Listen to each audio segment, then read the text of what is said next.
Hello everybody, welcome back to my television review series. Today we'll be discussing Never Have I Ever Season 3. Again, this is a Netflix original series. Just popped up on my 10 most viewed TV shows. And it's been pretty funny. So, obviously on to Season 3 now, so I'll give you my overall grade and impressions. Then after that, if you've not watched the season and you'd like to, you'd want to turn off the video, because we'll be doing plot synopsis. I did not write anything down. Again, sometimes I write stuff down, sometimes I don't. Really just depends on what I'm doing. This season I kind of watched pretty lax. I watched some of the things in the evening. I'm eating dinner and stuff. So, yes, I didn't watch this one as close as the other TV shows I've watched. So, give the plot synopsis best I can. We'll talk about some of the major plot developments, best I can remember them. Talk about the character development. Talk about the major themes. The first overall grade. At the end of Season 2, I thought I might drop this down to a B+. I'm going to keep it at A-. I think the characterization's holding up well. Still laughing quite a bit. And again, pretty standard with TV shows is, the characterization and plot development kind of just like weakens as the seasons go on. Again, once you get up to the 7th, 8th, 6th to 7th seasons, pretty much most shows kind of go off. Obviously, there's plenty of exceptions, but that's really what it is for me. So why do I give it an A-? Again, I like the witty banter. I find it funny. I find it upbeat. It's just got a good tempo to it, as opposed to like All American, which is a kind of similar, high school drama series. This one's just a little lighter, just funnier. I don't say funnier. Well, I'd say funnier, but like lighter, just a lighter tone to the presentation of the characters and of the plot. So I like the short episodes. I find it funny. I think the narration works really well with this show, and I think the characters develop in a funny way. So overall A-. I think it's well done, on the lower side of well done, but a good show, super entertaining, and I find it fun. So that's what I think there. And if you've not seen the show and want to watch it, you're going to turn it off here, and we'll be discussing the plot development, or synopsis, and the character development. So at the end of Season 2, we had, I don't know, this is going to be all over the place, but Kamala, she dipped out on the engagement wedding with Prashant. So this season, Kamala is trying to, and she has brought shame to the family, which Pati is very quick to bring to light. But so she probably plays a pretty minor role this season.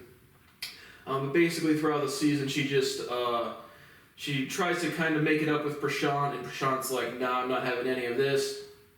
And so she kind of hits it off with Davy's teacher, Mr. Manish. I couldn't find the last name, was too long to register on the Google cast list. But Manish, and so he's an English teacher, so throughout the season, basically Kamala has a relationship with Manish, and he's trying to win over Pati's approval, which he earns later on. Davy, she was, right at the end of Season 2, begins dating Paxton. So they date for a couple episodes this season, and for the life of me, I could not remember why they break up. But they break up within the first, probably 2 to 4 episodes of a 10 episode season. So they started dating at the end of Season 2, and they dated for a couple episodes, and then they break up after that. And so this Davy, she ends up meeting another guy named Dez. I just have Dez's mom. I forget exactly where they meet, but he is Davy's really into grades, getting good grades, and she has got a childhood rivalry with Ben Gross. So she's now dated Paxton, Ben Gross, and meets Dez, who is another Indian. He has gotten into Stanford on early decision. And I remember that was the one that I applied to, major themes. Applying to Stanford early decision, I did not get on that with a math subject. The solution to the Riemann hypothesis, that wasn't good enough to convince those guidance counselors to let me in. So, I don't know how I get into Stanford. But, so he's gotten in there. And so Davy kind of starts falling for Dez this season, again, after breaking up with Paxton. They have a game night. They have basically 2 Indian mothers. They're not getting too much alone time. So, and I think Davy puts it, she wants to get horizontal. But, so they plan a game night. Dez comes over. He brings his friend. I forget who the friend is, but the friend wants some pills or wants some alcohol. and Fabiola and Eleanor and Anissa, they're not too much into the party scene. At least Anissa's kind of more of she's a soccer girl, she's more of a sporty type. But Eleanor, Fabiola, and Davy are definitely more of the electronics and school type. And so they have a game night, they come over, Davy gets some free tickets from her teacher, gets the parents out of the house, and she basically, the friend of Dez, who's again losing it, he's on his phone with his girlfriend or something, picks up like a racket. Again, it's narrated by John McEnroe, because Mohan, Davy's late father, really liked John McEnroe. And so the friend of Dez in the garage on the phone, just kind of like using the racket that was really, really sentimental to Davy, given to her by her father, or at least bought by her father. And so she kind of freaks out about seeing the racket again that she forgot existed. And so she's crying in her room. Paxton's also there because Trent's a fake ID gets confiscated because it's his aunt or his female cousin or something. So Paxton comes through with the booze, and he sees Davy crying in her room, kind of like wipes away a tear. And Dez sees that happen, so Dez isn't feeling like Davy is into her too much. And so they might have had a couple more interactions after that, but that kind of where the Dez and Davy relationship fizzles pretty much towards the end of the season. Now Lainey, she doesn't, nothing super, same type of deal with her. Again, she was dating Common last season. Nothing really strikes me as big character development for her. Pati's the grandma, Kamala, nothing big. Ben, gross. He's this season, it's second semester of junior year, so it's crunch time to get those big AP classes done. He's got a huge schedule, and he decides to stop eating breakfast and solid food and basically eats like beef jerky sticks. And so he starts having these stomach pains, and he thinks he's having pancreatitis. He goes to the hospital. Paxton, his parents were out of town, so Paxton, who's 18, takes him to the hospital. Again, there they have some, just tension. Paxton, the popular dude, Ben, the other very academic dude, both kind of got two-timed by Davy. But Ben needs basically what happens is Ben has stress constipated. So he's eating his meat sticks, and he has a load of shit backed up in his large intestine that he can't poop. So they need to surgically remove poop from Ben this season, and because there is no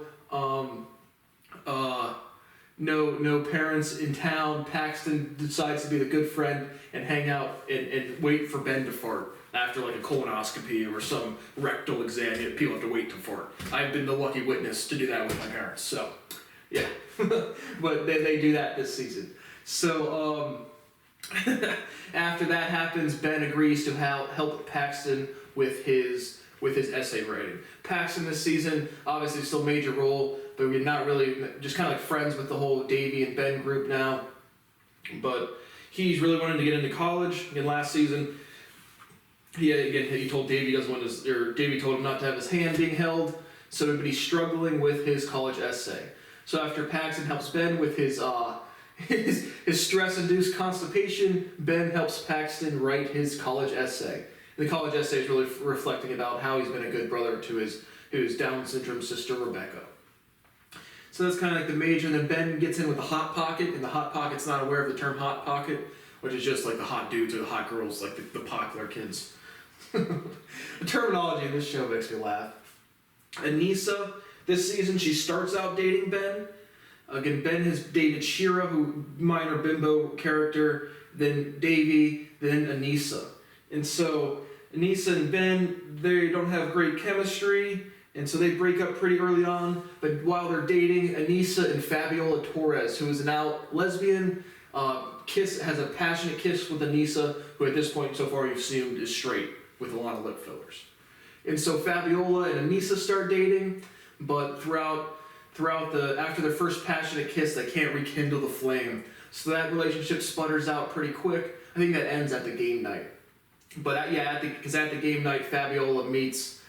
There's another one of Dez's other friends is a lesbian. I forget her name. But basically, Fabiola and Dez's other friend, who character I do not have up here, hit it off. And so Fabiola starts off dating Eve this season, but Eve has moved to South Korea. So the time frame, the time distance, long distance. They both want to do distance, but the time lapse is making Fabiola extremely tired throughout all of her classes and stuff.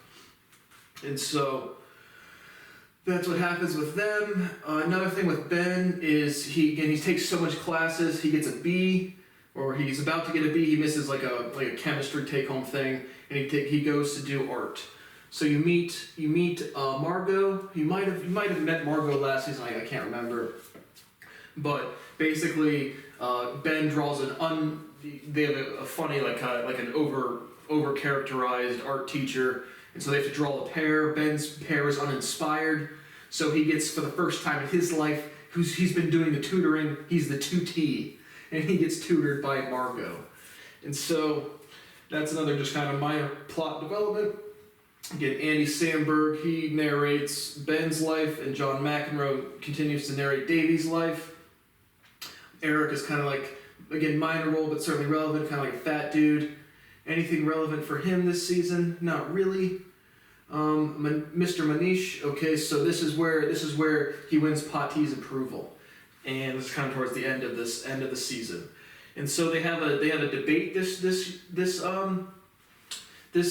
year or this season, and so it's just like a debate club. Like last season we did mock trial and relay for life, or at least that's what we called it. And this season we did debate club. I personally did not do any debate club. Again, I would imagine I'd be pretty good at forming logical arguments and public speaking, but just no. I was too busy playing games all day. Go play sports. It's gonna get you into Stanford. And then you fill out your college essay and it says played sports for 3 years. And college essay, it's like one line. You're like, sweet. 9 hours a day, that's all I did. Oh, sick. One line on a college resume gets me into nowhere. Sweet. But they have a debate competition. And so Des, and I think it's Sherman Oaks is where Davey and the rest of the crew go. Des goes to a private school. And so Des has a very, highly ranked debate team. Sometimes they even debate the college kids. They even have the computer that won Jeopardy or something, like as their coach, but they have like paralegals to help them, and Davy and her team does not have the paralegals to help them with the debate team. And so during the debate, Eleanor and Trent are dating this season. Trent continues to make me laugh, but they just have, their relationship seems to last the entire season, I believe. But Eleanor is trying out for continuing her acting after her mother left last season or season 1. She's getting back into acting now, and so she's pitching a monologue, I think, of Jennifer Lopez from Hustlers, which I have not seen.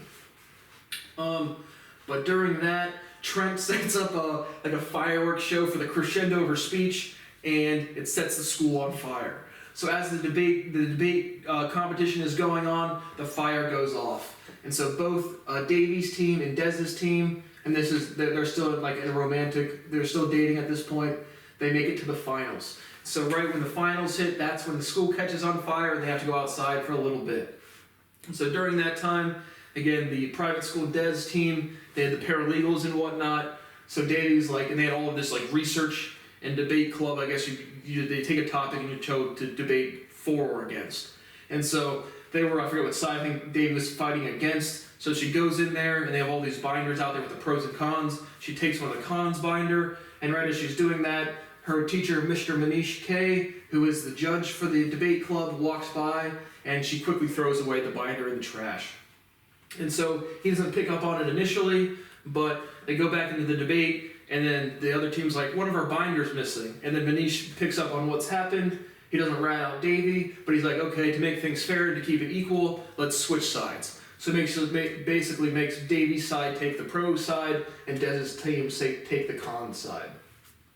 And so Davy ends up winning. Sherman Oaks ends up winning the debate. Basically, I think Des quotes something out of the local paper, and Davy points it out. So it wasn't super poignant as to how that affected the debate team, but basically just showing where Dez's words came from, I guess. But they win the debate, and then after, instead of ratting her out, Mr. Manish tells Davy he knows what happened and takes her back to the home with Nalini, Pati, and Kamala.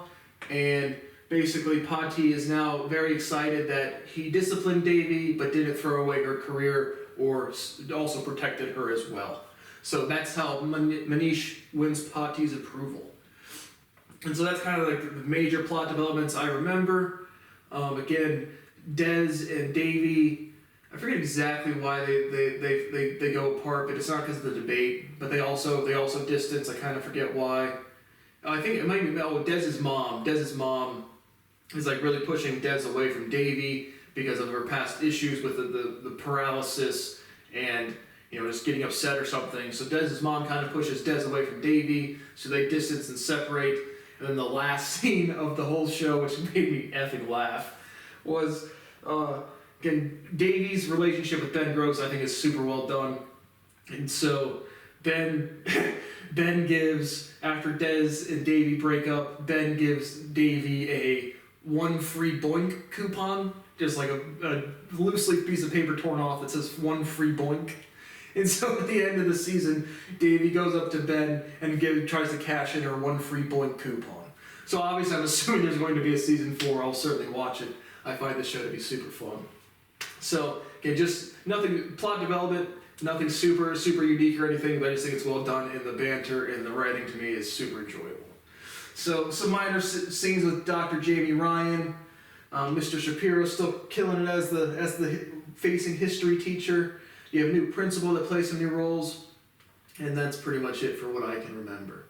So major themes, getting into college, yeah, didn't go so well for me. Still can't get into college now with us all science on the internet. So $10 million bucks. So sweet.